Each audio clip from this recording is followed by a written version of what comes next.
There's a memorable scene in Robert Bolt's celebrated play about St. Thomas More, a man for all seasons. When St. Thomas confronts an erstwhile friend, Richard Rich. Up to that point in the play, Richard Rich and St. Thomas have held firm, holding to the Catholic faith, even though their king, Henry, has abandoned it and is beginning to demand that all his counselors, and indeed all the realm, follow him out of the Catholic and Apostolic faith. And then King Henry makes Richard Rich an offer he can't refuse. He gives him the realm of Wales in return for denying the Catholic faith. Thomas, after he learns of his friend's betrayal, quotes a line from the gospel we heard with a twist. He turns to Richard and says, "Richard, what does it profit a man to gain the whole world but forfeit his soul? But for Wales, Richard, for Wales." The point is an incisive one that cuts all of us. Because the truth is, like Richard Rich, we very often spend ourselves, spend our souls to gain something much less than the world, much less even than a worldly piece of that world, like Wales. In our second reading, we are enjoined not to conform ourselves to the way of the world. And the way of the world is this: it's to protect ourselves, it's to advance ourselves, it's to spend our energy and our attention, our heart and our soul on making a place for ourselves in that world, for making a name for ourselves and protecting ourselves from anything that might diminish us. This spirit of self-protection, this spirit of aggrandizement, takes different forms. Some of the more obvious ones are, of course, political or financial ambition, when we spend ourselves to climb ever higher on our corporate ladder, or to gain more and more wealth. It can take the form of an obsession about our health, where we become intent on avoiding anything that might take a year off of our life.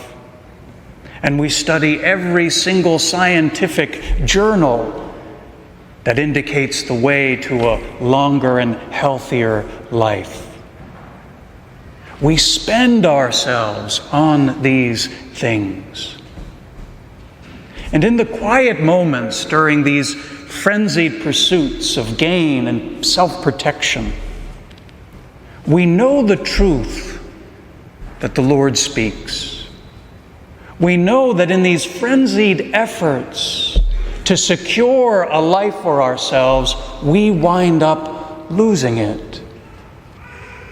And again, we feel that loss in the moments of security, when we finally reach that height we've been striving for so long. We get there and we feel empty. In a recent book, the columnist David Brooks recounts the moment he first achieved bestseller status in his life as an author. He felt completely empty. He had spent years cultivating a journalistic career, a career as an author, to reach that height. And when he got there was nothing. He realized that he, in that striving, had lost his life. And again, all of us have felt that at one point or another.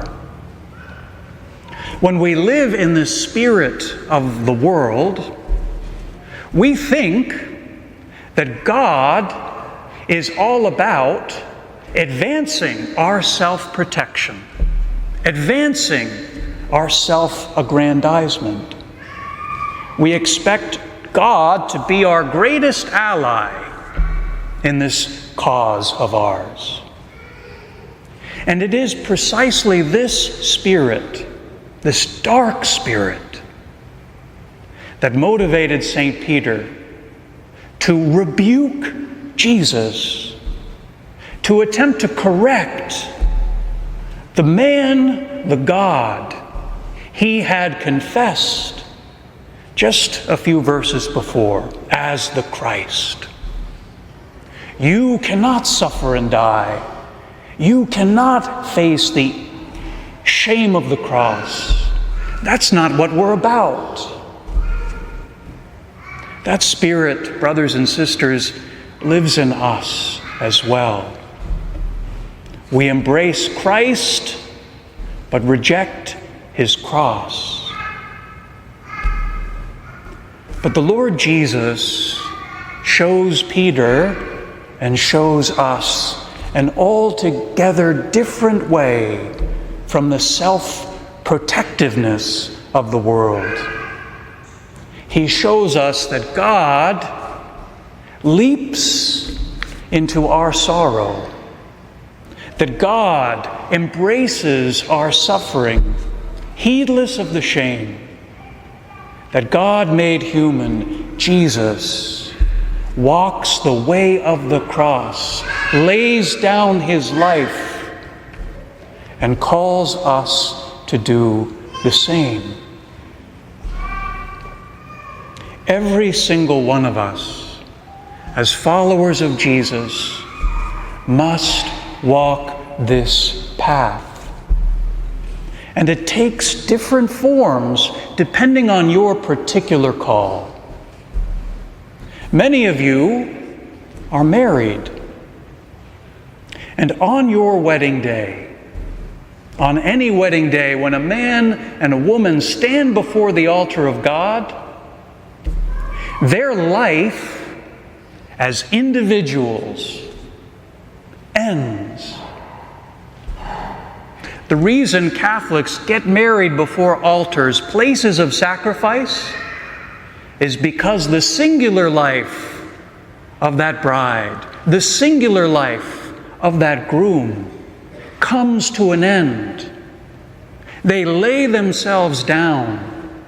They die to that old life of self-protection and self-seeking.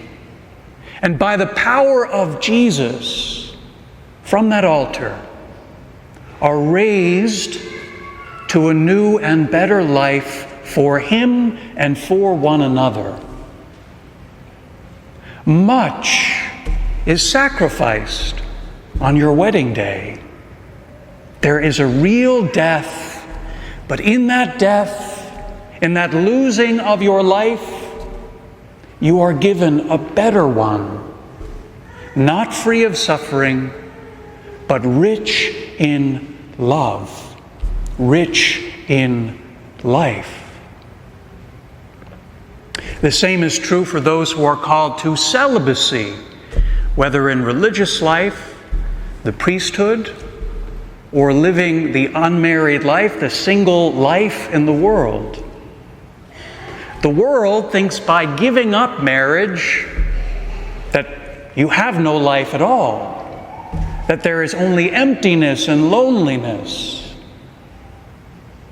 But I can tell you, as a celibate, and one who knows many celibate men and women, that sacrifice opens a new world of nearness to Christ, of love that the world cannot give. Yes, there is a death. Yes, there is a loss. But Christ delivers on his promise. And when we die for him, when we lose our lives or what we think life is for him, he gives us something so much better. We often speak of a vocation crisis in the church. And when we hear those words, we often think of the priesthood. And we say that wonderful prayer before Mass each Sunday to raise up vocations to the priesthood. But the truth is, there is a wider vocation crisis. Because many people are afraid to walk down the aisle, to stand before the altar of God, and to get married. Many people are afraid of losing what they think is their life, a life of open options, a life of freedom, a life of doing what you want when you want. They're afraid that by committing, by laying themselves down in love, that they will lose out. But the gospel's words are true. He or she who seeks to save his or her life winds up losing everything. And it's only those with the courage born of faith that are willing to lay it down, to take a risk, that find life in Jesus.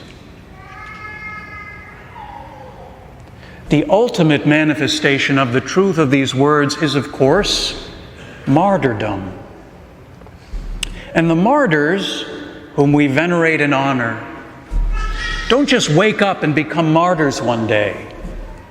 They don't just wake up into an amazing courage like that of St. Thomas More. That courage grows over a lifetime of little sacrifices, little moments of laying one's life down for Jesus, for love, for one another. In this way, in your vocation to follow Jesus, in your vocation to lay down your life in him in love, we live the words we hear from St. Paul. Offer your bodies as a living sacrifice, an offering of love. The only reason we are able to do that is Jesus. The only way we are able to live this life of living and loving sacrifice is by coming into contact with the sacrifice of Jesus on his cross here at the Mass. May we, with Jesus, lose our lives and in him find a life that is so much better. The life Jesus desires for us. The life he died to give us.